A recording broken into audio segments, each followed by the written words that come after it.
자, 오늘 설교 말씀의 제목은 믿음의 성장입니다. 자, 출애굽기 15장은 크게 두 가지 이야기로 나와 있습니다. 하나는 무엇이냐면 이스라엘 백성들이 홍해를 건넜어요.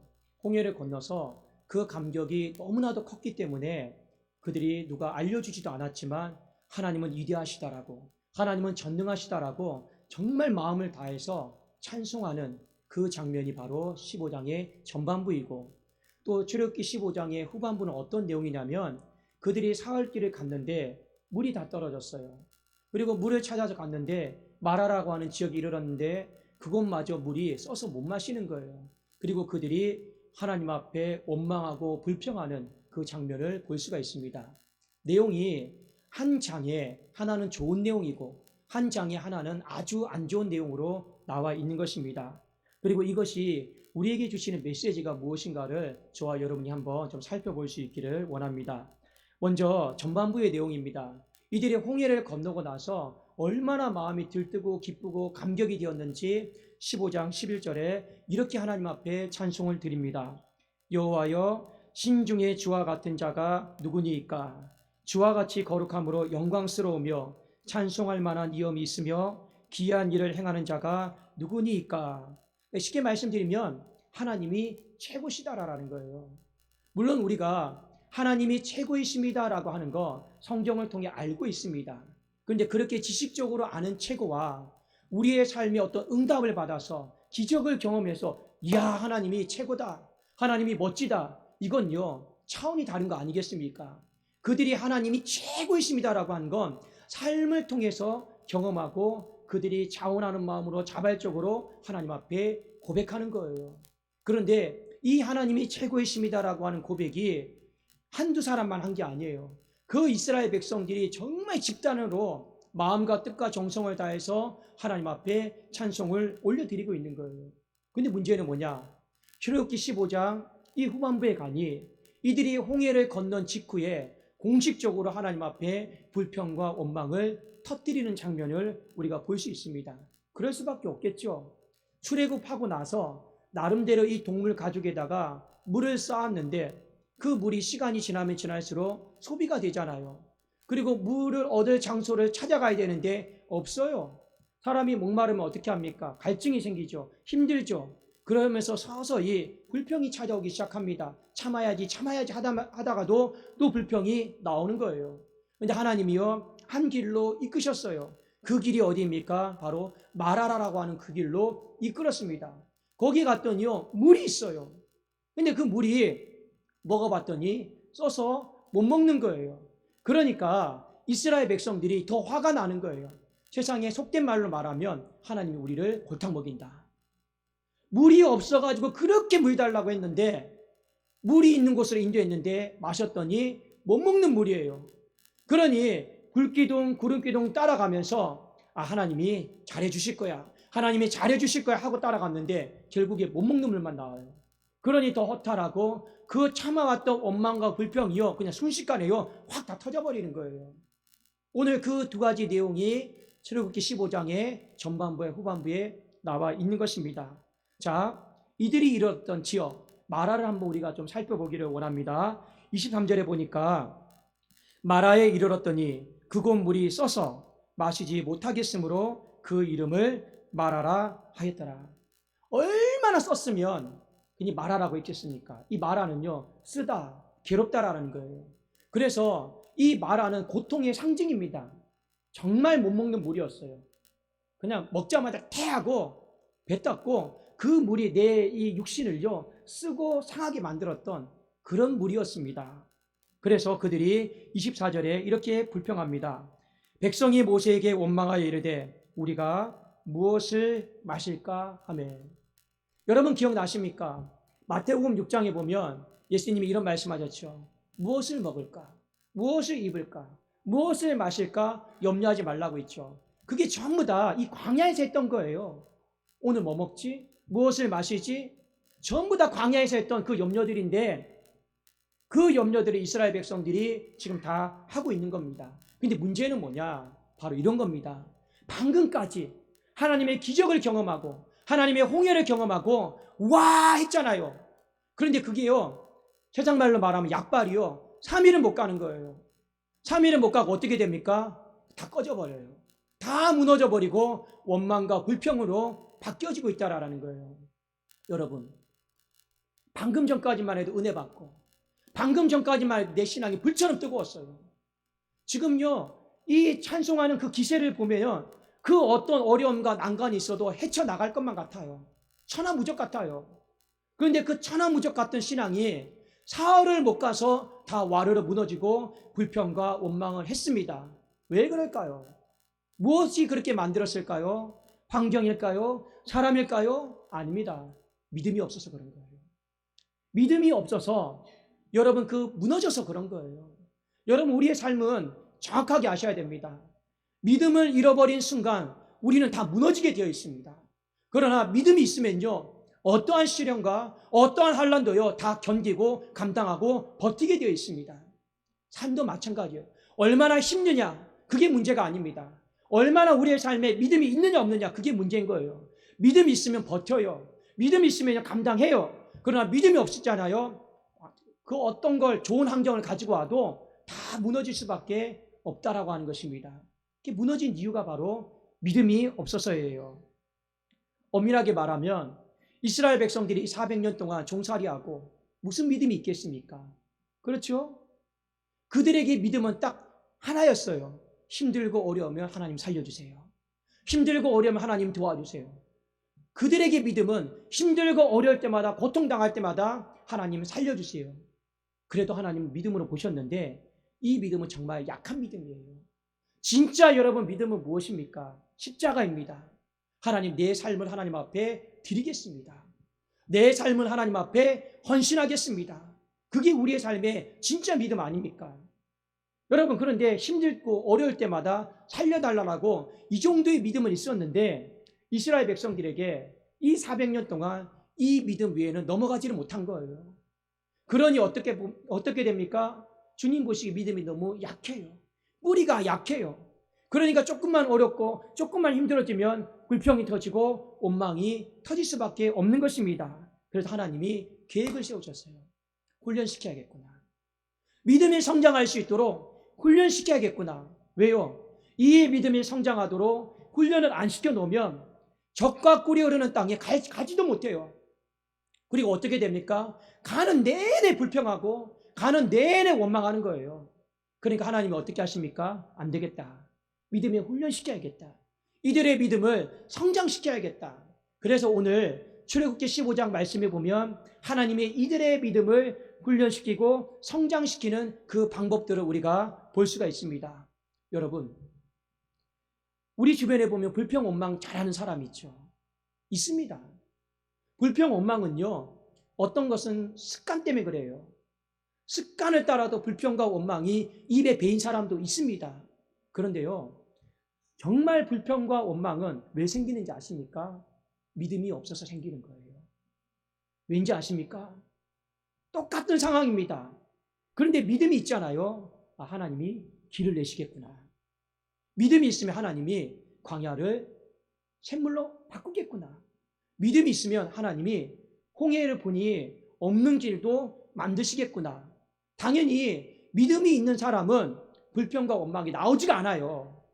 믿음 있는 사람은 뭐가 나오는 겁니까? 항상 기뻐하라, 쉬지 말고 기도하라, 범사에 감사하라는 것처럼 믿음 있는 사람은 감사가 나올 수밖에 없습니다. 왜요? 하나님을 믿으니까요. 하나님을 믿으면 불평과 원망이 찾아올 수가 없어요. 없던 길도 만들어내는데, 그렇지 않습니까? 없던 여러분 불리한 상황도 유리한 상황으로 바꾸는데, 로마서 8장에 보십시오. 하나님을 사랑하는 자, 그 뜻대로 부르심을 입은 자들에게는 모든 것이 합력하여 선으로 바뀌는데, 믿음이 있으면 원망과 불평할 시간이 없습니다. 그냥 감사할 수밖에 없는 거예요.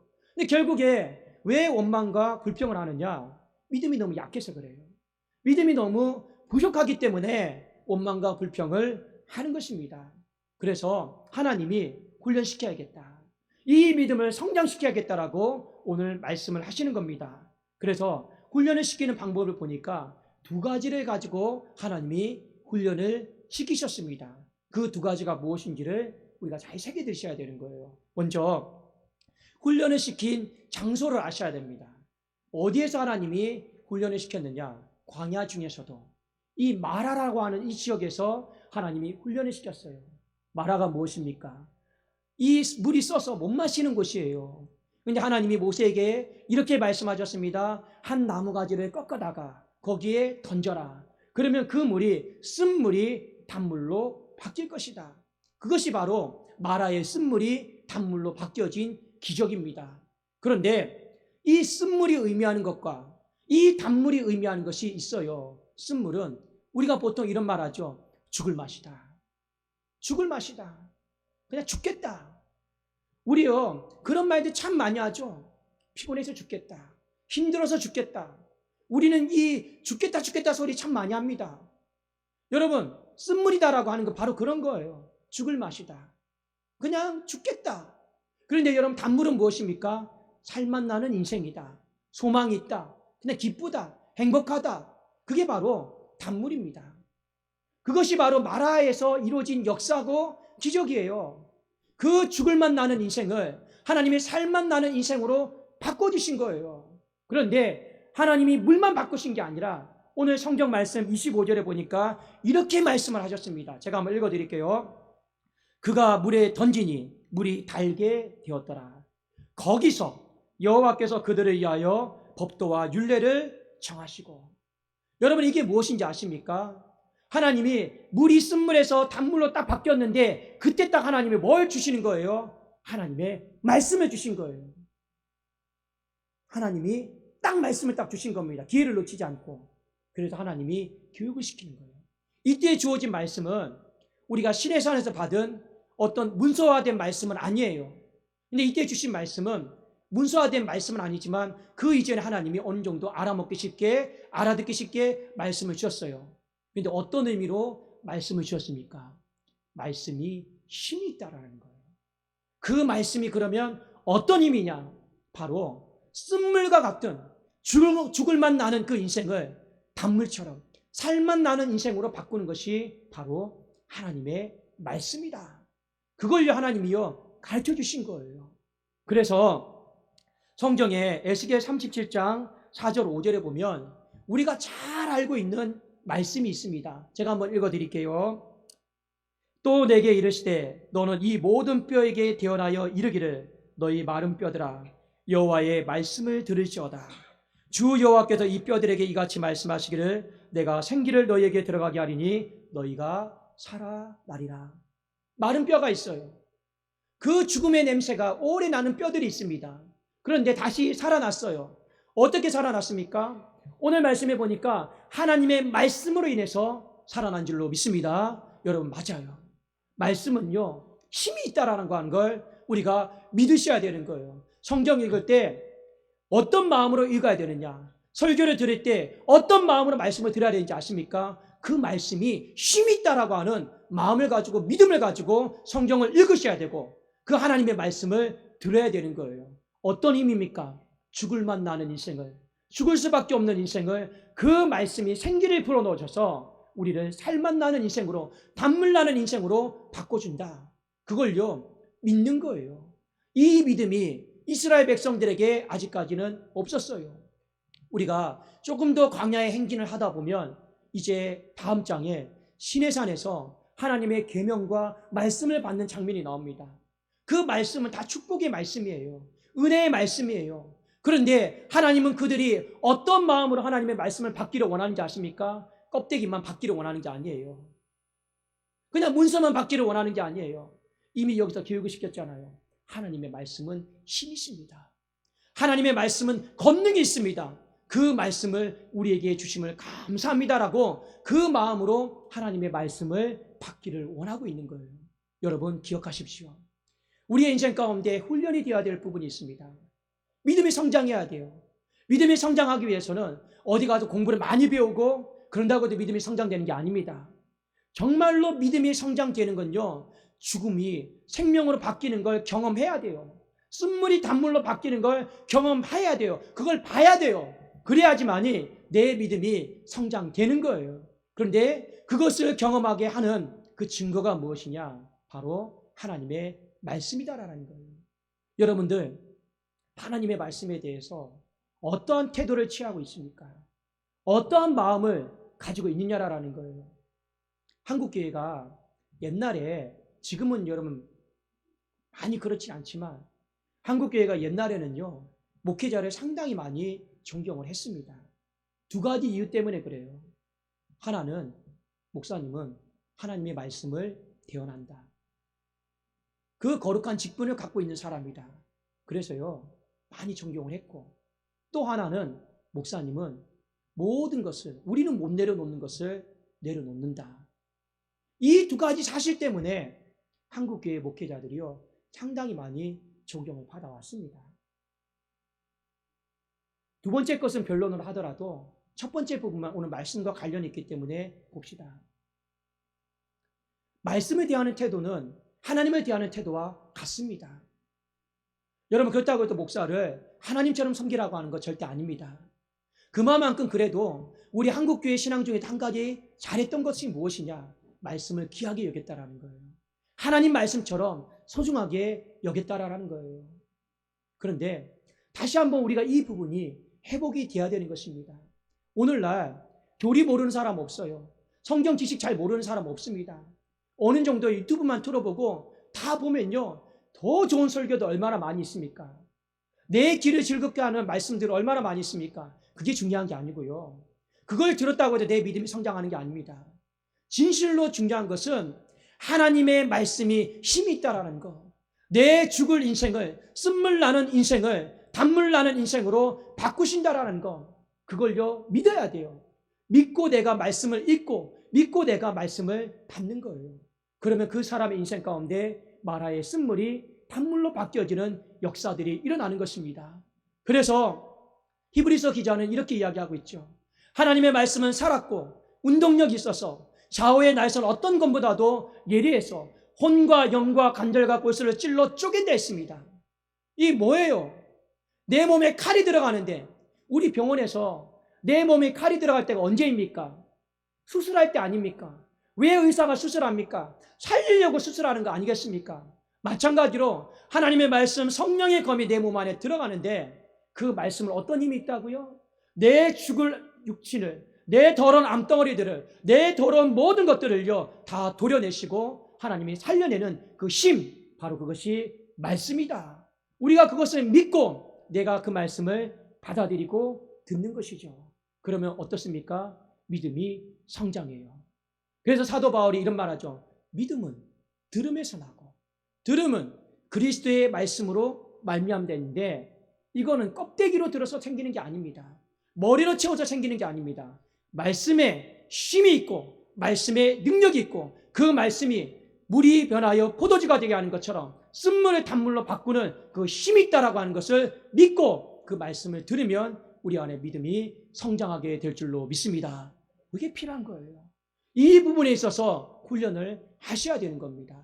두 번째, 우리가 훈련해야 될 부분이 뭐냐? 하나님이 누구이신가? 이 부분을 분명히 아셔야 됩니다. 오늘 하나님은 이렇게 말씀을 하셨습니다. 15장 26절에 보니까 이르시되 너희가 너희 하나님 나 여호와의 말을 들어 순종하고 내가 보기에 의를 행하며 내 계명에 귀를 기울이며 내 모든 규례를 지키면 내가 애굽 사람에게 내린 모든 질병 중 하나도 너희에게 내리지 아니하리니 나는 너희를 치료하는 여호와입니다. 이게 바로 여호와 라파예요. 하나님이 오늘 나는 누구냐? 나는 여호와 라파다. 이 라파가 치료하다, 건강하게 하다라는 거군요. 하나님의 의사 된다라는 거군요. 하나님의 의원 되신다라는 거거든요. 그런데 이것이 마라의 쓴물을 단물로 만드시는 사건과 관련이 있습니다. 왜 하나님이 이렇게 말씀을 하셨느냐? 이스라엘 백성들이 애굽에서 400년 동안 종살이 하다가 홍해를 건넜습니다. 지난 시간의 말씀 여러분 기억나십니까? 홍해를 건너면서 하나님이 우리에게 위로를 주셨어요. 더 이상 과거에 매이지 마라. 더 이상 과거가 너의 삶에 쫓아오지 않을 것이다. 내가 구름 기둥으로 불 기둥으로 쫓아오지 못하도록 내가 막아줄 거다. 그리고 그 과거가요 전부 다 홍해에 다 뒤덮였어요. 근데 문제는 뭐냐? 그 홍해를 건넌 사람이 200만 명이 넘는데, 이걸 믿었던 사람들은 이제 더 이상 나는 과거와 단절이다. 과거가 내 삶에 쫓아오지 못한다. 정리가 된 사람이 있어요. 그런데 그 중에는 어떤 사람이 있느냐? 믿음이 약한 사람이 있어요. 믿음이 약한 사람은 어떻게 합니까? 홍해를 건널 때 나의 과거의 쓴뿌리들, 나의 과거의 상처들, 나의 과거의 아픔들이요, 그대로 홍해를 같이 건너서요 온 사람들이 있단 말입니다. 믿음이 약해서 그래요. 그 믿음 가지고 홍해 건너면 다 정리를 해야 되는데 정리 못한 믿음이 약한 성도님도 있는 것입니다. 그러니 이들의 인생 가운데 그 애굽에 있을 쓴뿌리들, 상처들, 아픔들, 이것이요 없는 줄 알았는데 시간이 지나면 어떻게 합니까? 이 아스팔트 밑에 묻혀있는 잡초들도 눈에 보일 때는 없잖아요. 근데 시간 지나면 그 아스팔트를요 뚫고 나온단 말입니다. 우리 안에 쓴뿌리도 상처들도 아픔도 그냥 괜찮을 때는 없는 것 같아요. 근데 또 시간이 지나면 어떻게 합니까? 내 마음의 가죽을요 그냥 뚫고 나와요. 그래서 또 우리를 괴롭혀요. 불평하게 해요. 또 원망하게 합니다. 그래서 하나님이 뭐라고 말씀하시는 겁니까? 나는 너희를 치료하는 여호와라. 근데 어떻게 치료하시냐? 오늘 말씀해 보니까 애굽에서 내렸던 모든 질병들, 애굽에서 겪었던 모든 아픔들 다시는 너희에게 내릴 일이 없을 것이다. 설령 그것이 너희가 지금 가지고 있다 할지라도 나는 여호와 라파이니 나는 그것을 치료할 것이다. 어떻게 보면 마라의 쓴물을 단물로 만드신 것처럼 우리의 인생의 아픈 기억들을, 우리의 인생의 소망 없는 삶을 하나님이 소망 있는 삶으로, 행복한 삶으로, 웃는 삶으로 바꾸신다라는 거예요. 누가요?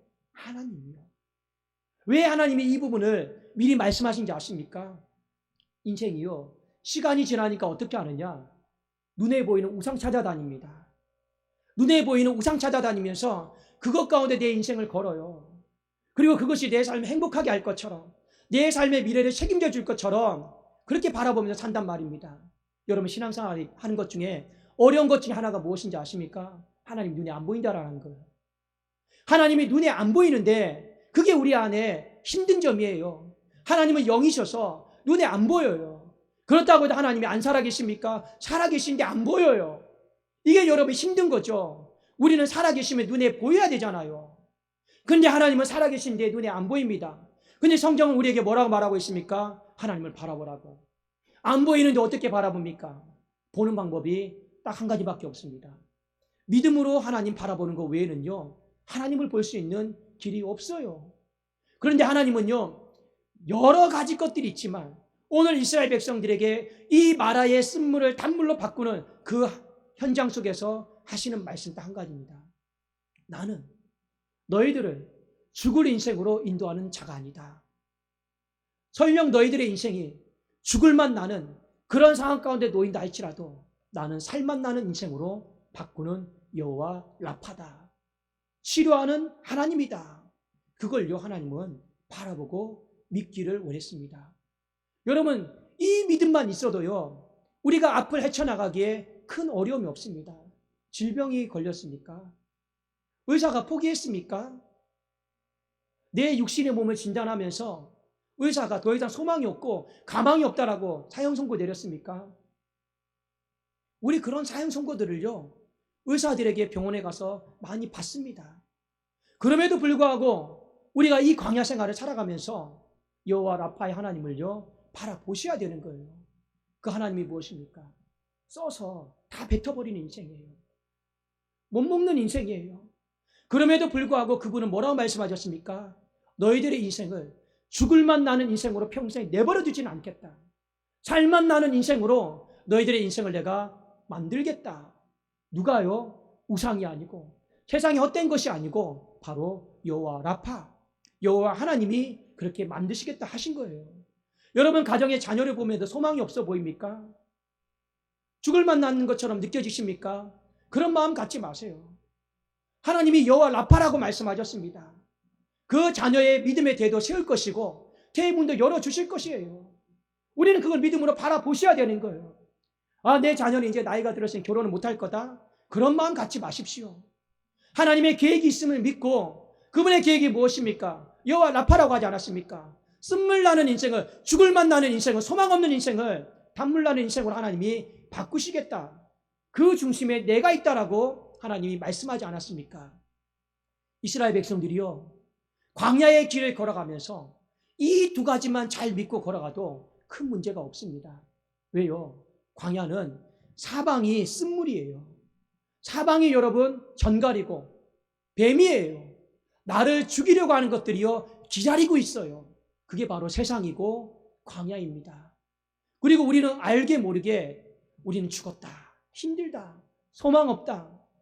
우리는 그것이 알게 모르게요 그냥 입에 달고 살아가고 있습니다.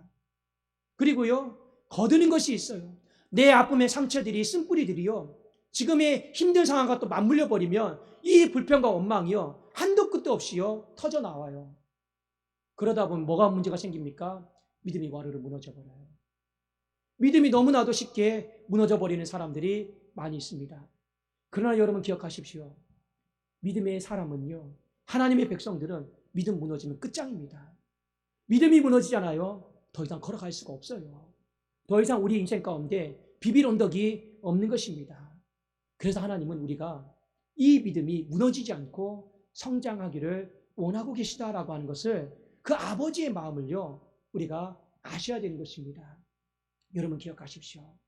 말씀은 무엇입니까? 그저 하나님의 말씀입니까? 글입니까? 문자입니까? 아니에요. 그 에스겔의 마른 뼈들을 살리신 말씀입니다.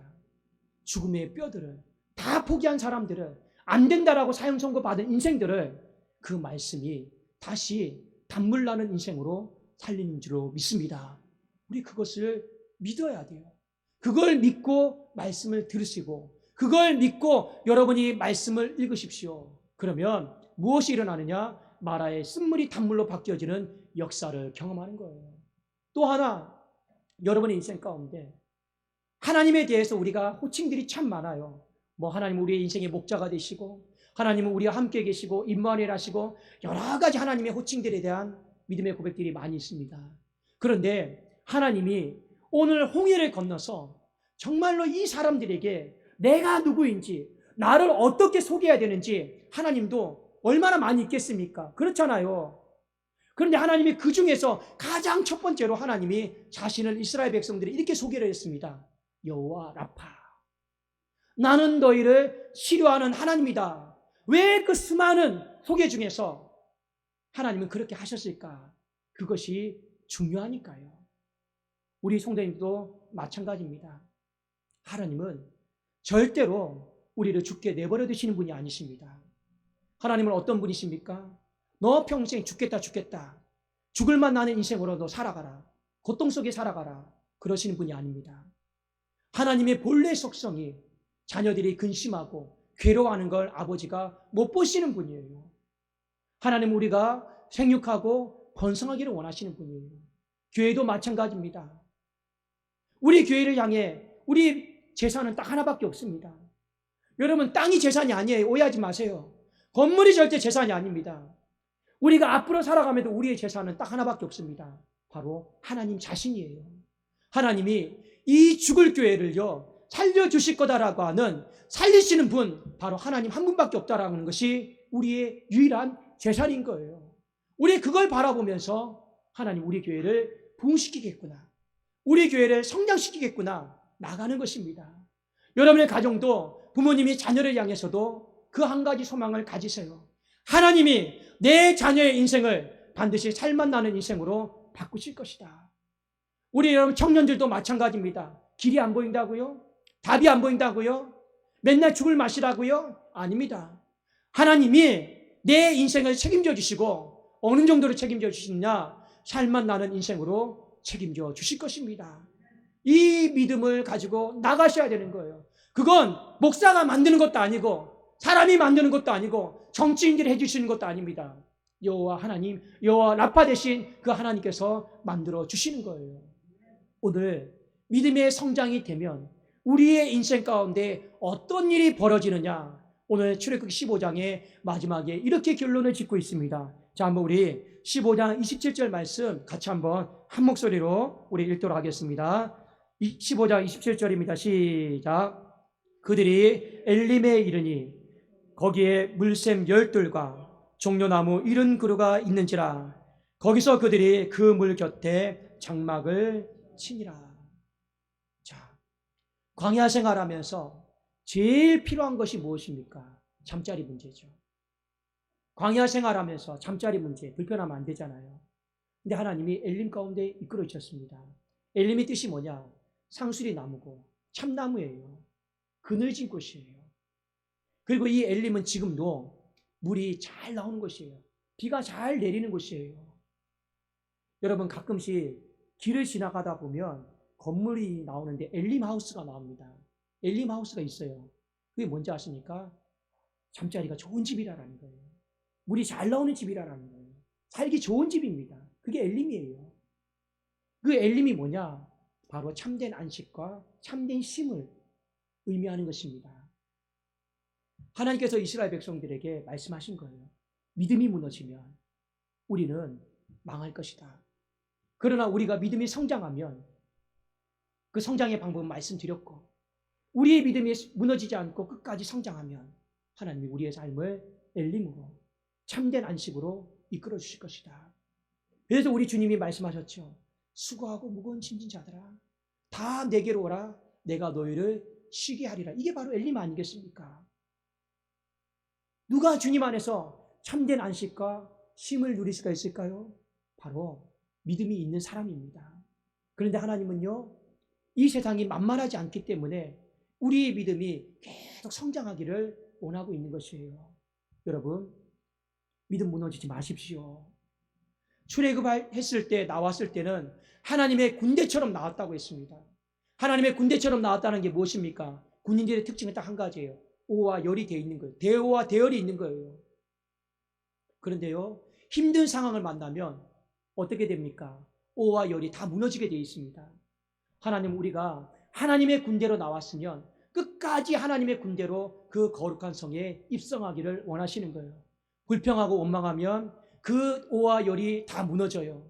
그러나 여러분들이 믿음 가운데 강건하게 붙들어져 있으면 오와 열이 무너지지 않고 여러분들이 하나님의 군대처럼 적과 꿀이르는 땅으로 행진하게 되는 것입니다.